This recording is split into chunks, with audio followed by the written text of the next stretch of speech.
Hello and welcome to another Lemonade series. I'm here with Lynne Forrest. I'm Jaquetta, and today we're going to be talking about our inner warrior, the what if. We have this voice, the worrier, and it's the part of us that says, well, what if I don't have enough money to get by on? Well, what if things don't work out? Well, what if I end up on the streets? Whatever the what if is in your life? What if my health doesn't hold out? What if I just get sicker? What if I can't be there for my children? What if my children can't be there for me? It's the worrier is incessantly worried. And I guess the underlying worry, the basic worry that all worry sprouts out of, is the worry that I'm not going to be able to handle my life. I'm not going to be able to make it. I'm not going to be able to make it right. And this creates such unhappiness, because what we can be enjoying anything or having a good time, and the worrier pops in. Well, what if, and this worrier is that it is a part of the victim ego. I guess that's what I want to say. It's part of victim consciousness. It is one of the voices in the victim. The victim, if you remember the victim triangle, if you haven't checked that out, go to my webpage and read the article there, Faces of Victim, that define the three voices, the three sub-personalities within each of us that make up victim consciousness, that make up the victim ego. And so the worrier is that victim function. That is what the victim does. It constantly is afraid that it's not going to be able to handle life. So what do we do about that? What is the opposite of the worrier? And how do we get there? How do we move there from here? The opposite of the victim is the manifester, is the rememberer, is the knower, is the part of us that remembers who we really are. Because the only reason that we're able to worry in the first place is because we have forgotten that we're guaranteed 100% safety. Meaning, when we and what that means is, it doesn't mean that we're not going to leave this planet and that we're not going to experience things, but it means that it's not the end of us, that we are more than that.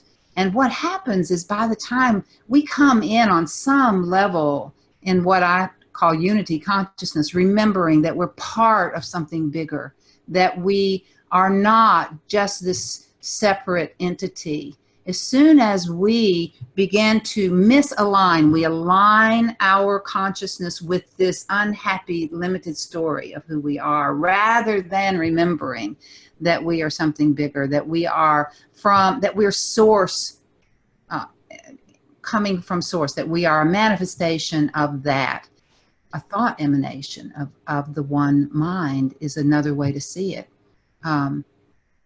And that we, therefore, because we are energetic by nature, meaning that we think that we are thought produced, the thoughts of that one mind we are each emanations of that. And when we remember that, then instead of worrying, there is a confidence. There is a remembering that gives us confidence in knowing that there's already a plan in place.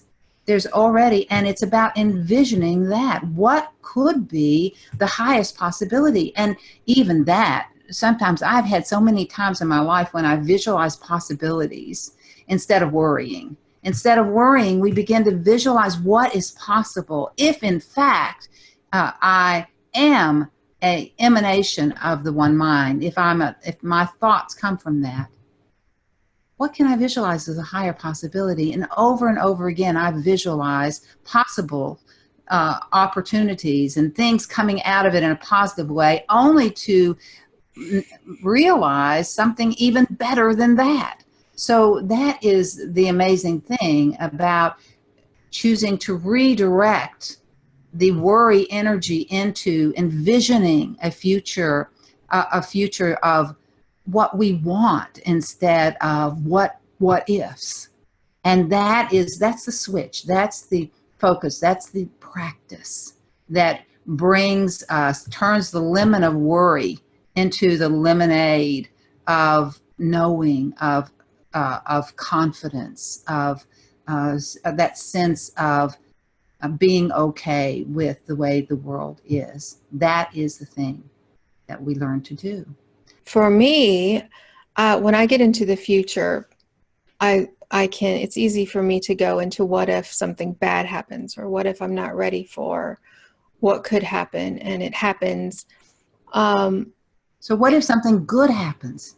Right. Well, for me, I always look at it like it's a big adventure, and it's fun. It keeps it fresh. It keeps it, like, the exciting part is not knowing, but it always works out, and it always works out better than I anticipated it to work out. Exactly. You said that well. That's what I was saying as well, that it works out.